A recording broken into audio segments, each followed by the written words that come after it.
اپنی اولاد کو حضور علیہ السلام کے حسن کا ذکر سنائیے،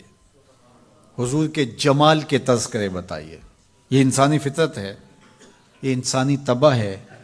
کہ اس کا حسن کی طرف میلان ہوتا ہے۔ جہاں بھی حسن ہو، چاہے وہ پھولوں کی نزاکت میں ہو، لطافت میں ہو، وہ کوس قضا کی رنگینی میں ہو، دھنک کی شوخیوں میں ہو، ساون کے چڑھتے بادلوں میں ہو، یا وہ جھیل کی بچھی ہوئی آنکھ میں ہو، یا پپیہے کی آواز میں ہو، بلبل کے خوبصورت لہجے میں ہو، کوئل کی دل نواز صدائے محبت میں ہو، حسن جہاں بھی ہوگا، جس روپ میں بھی ہوگا، دلکش ہوگا۔ تو جب یہ طے ہے کہ انسان طبعاً حسن کی طرف مائل ہوتا ہے، تو حضرت اقبال کہتے ہیں کہ پھر اس کو اس کا ذکر سناؤ اور اس کے حسن کی بات سناؤ، جہاں حسن بھی پانی بھرتا ہے، عشق بھی غلامی کرتا ہے۔ حضور کے حسن کا ذکر سناؤ۔ مکھ چند بدرشا متھے چمک دی لاٹ نورانی ہے، کالی زلف تے اکھ مخمور رکھی ہن مد بھریاں۔ کائنات میں بڑے سونے ہوں گے، بڑے جمیل اور حسین، مہوش اور خوبصورت ہوں گے، لیکن جو جمال اللہ نے آمنہ کے لال کو دیا وہ انہی کو ہی دیا ہے۔ لکھاں آئے لوگ زمانے تے محبوب خدا جیا کوئی نہیں، لکھاں آئے لوگ زمانے تے محبوب خدا جیا، لکھاں سونے بن بن بیندے نے او دی خاکے پا جیا کوئی نہیں، او دی خاکے پا جیا۔ جو حسن ان کے پاؤں کے ناخن میں رکھا ہے، جو حسن ان کی ایڑی میں رکھا ہے، اللہ اکبر، جو حسن ان کے تلووں سے نکلنے والی گرد میں رکھا ہے، ان کے نالین کے جوڑوں سے نکلنے والی دھول میں رکھا ہے، وہ کہکشاؤں میں بھی نہیں ہے۔ جس کے تلووں کا دھون ہے آب حیات، جس کے تلووں کا دھون آب حیات ہے، وہ جان مسیحا ہمارا نبی۔ اللہ اکبر۔ حضرت میمونہ بنت کردم رضی اللہ تعالی عنہ صحابیہ ہیں، فرماتی ہیں مجھے شوق ہوا حضور کو دیکھنے کا، تو میں اپنے باپ کے ساتھ حضور کو دیکھنے آئی، اور حضور ناقہ پہ سوار تھے، چہرے کی چمک کہ آنکھ نہیں اٹھتی تھی، کہاں ہمت کے اس جمال کی تابشوں کی تاب لا سکیں۔ تو کہا میرے میں ہمت نہ پڑی کہ جمال روح محمد کا نظارہ کروں، تو میری نظر ادب سے اور جلووں کے وفور سے جھک گئی، تو میں حضور کا چہرہ تو نہ دیکھ پائی، لیکن حضور سواری پہ بیٹھے تھے تو میری نظر حضور کے مبارک قدموں پہ پڑی۔ فما نسیتو فیما نسیتو طولا اصبعہ، فرماتے ہیں کہ حضور کی مبارک انگلی کی لمبائی اور اس کا جمال، اس کا اعتدال، اس کا حسن، فرمایا مدتیں گزر گئیں، ابھی تک وہ سحر اترتا ہی نہیں ہے، ابھی تک وہ نشہ ہی نہیں اترا۔ کہا چہرے کو تو نہیں دیکھ سکی، لیکن میں حضور کی مبارک پاؤں کی ایک انگلی کی زیارت کی ہے، اور میری نظر بس وہی پڑی، اور ایک لمحے کے لیے پڑی، اور دوبارہ دیکھنے کی تاب بھی نہیں ہوئی،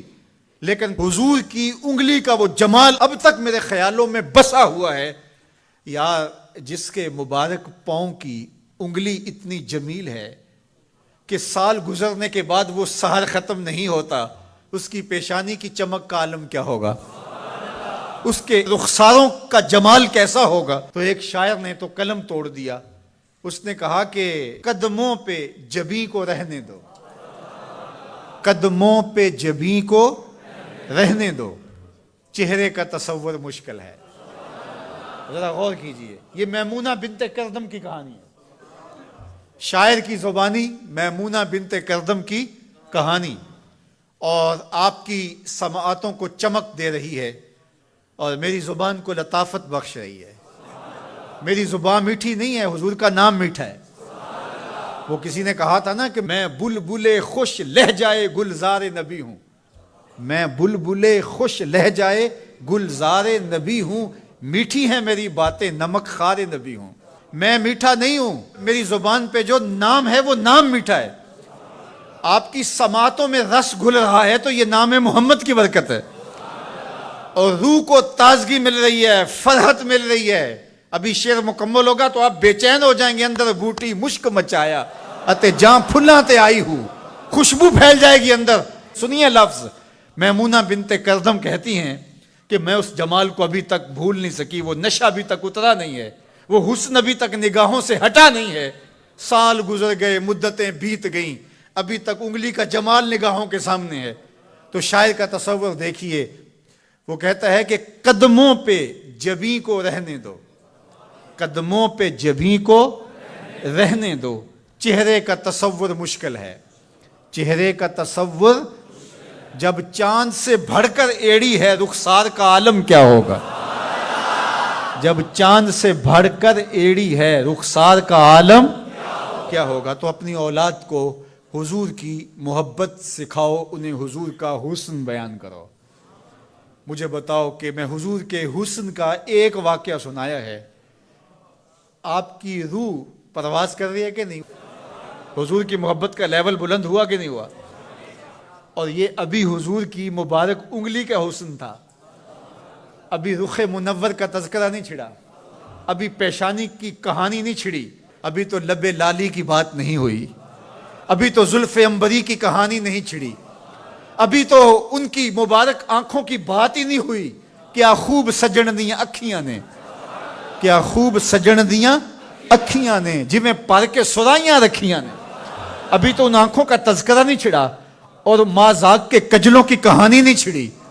ابھی تو ابروؤں کی بات نہیں ہوئی، ابھی تو لامبی پلکوں کا تذکرہ نہیں چھڑا، ابھی تو ید اللہ والے ہاتھوں کی بات ہی نہیں ہوئی، ابھی تو لم نشرہ کے سینے کا تذکرہ ہی نہیں ہوا، ابھی تو حضور کی مبارک زلفوں کے خم جن کو خدا بھی حمیم کہے، ابھی تو اس کی کہانی نہیں چھڑی، ابھی تو پاؤں کی انگلی کی بات ہے،